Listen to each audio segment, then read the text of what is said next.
Assalamu alaikum. I am Alina Rabbar from BS Clinical Psychology and I am going to discuss about individualized educational plan or program. An individualized education plan or program is also known as an IEP.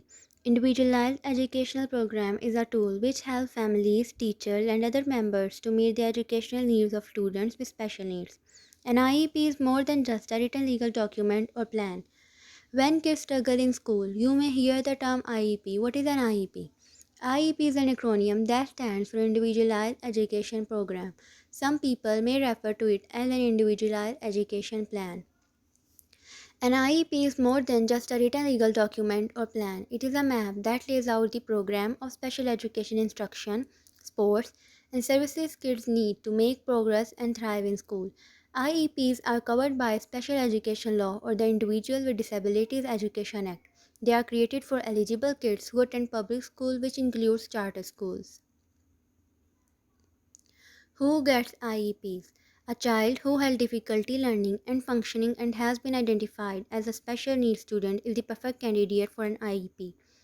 Kids struggling in school may qualify for sports services, allowing them to be taught in a special way for reasons such as learning disabilities.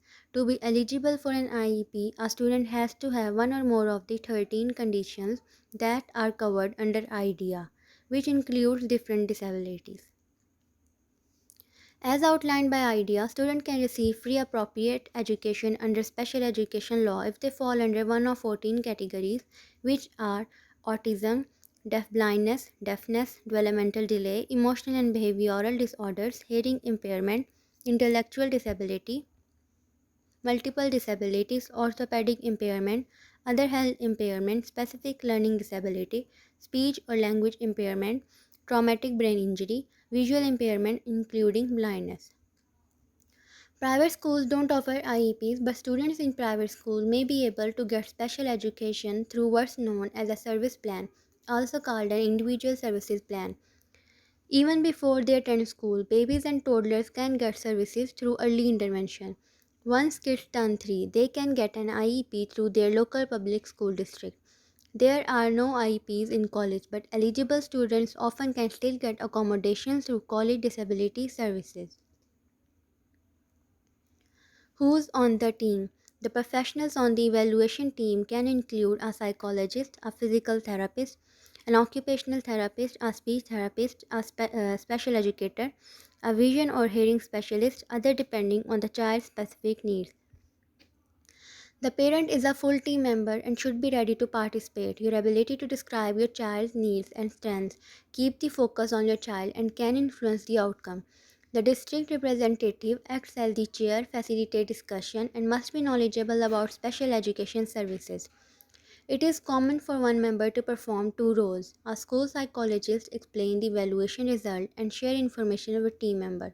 At committee on preschool special education meeting, the evaluator or representative of the evaluating agency interprets the result.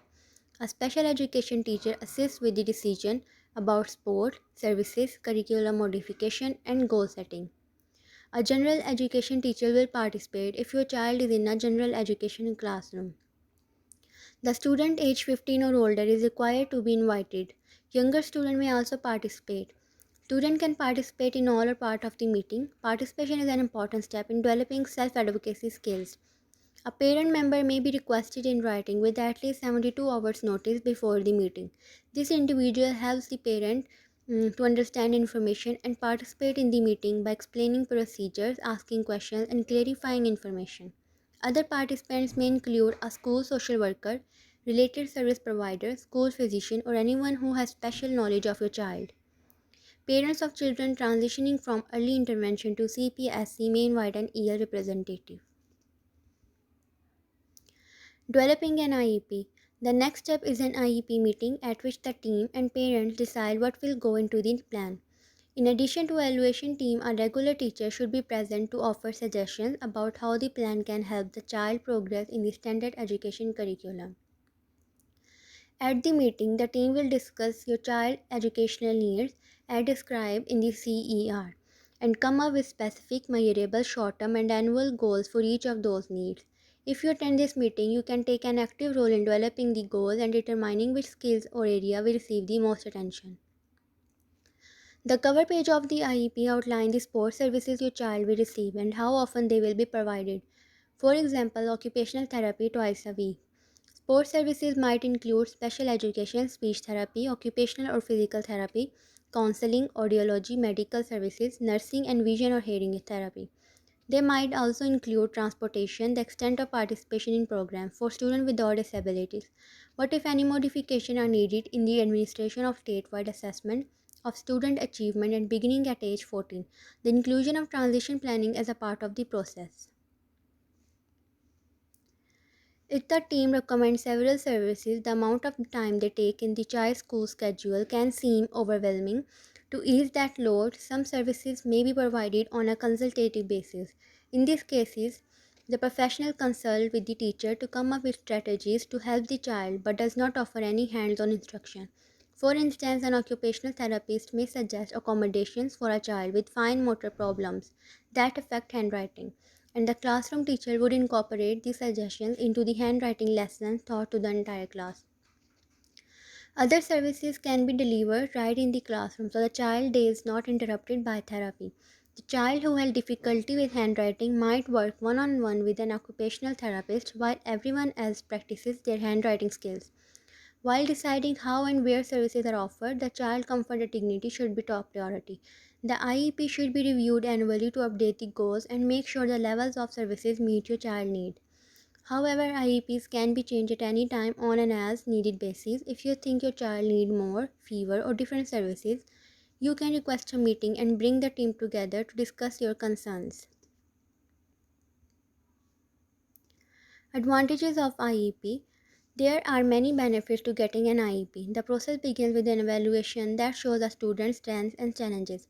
Families and schools use the result to create a program of services and support tailored to meet the student need.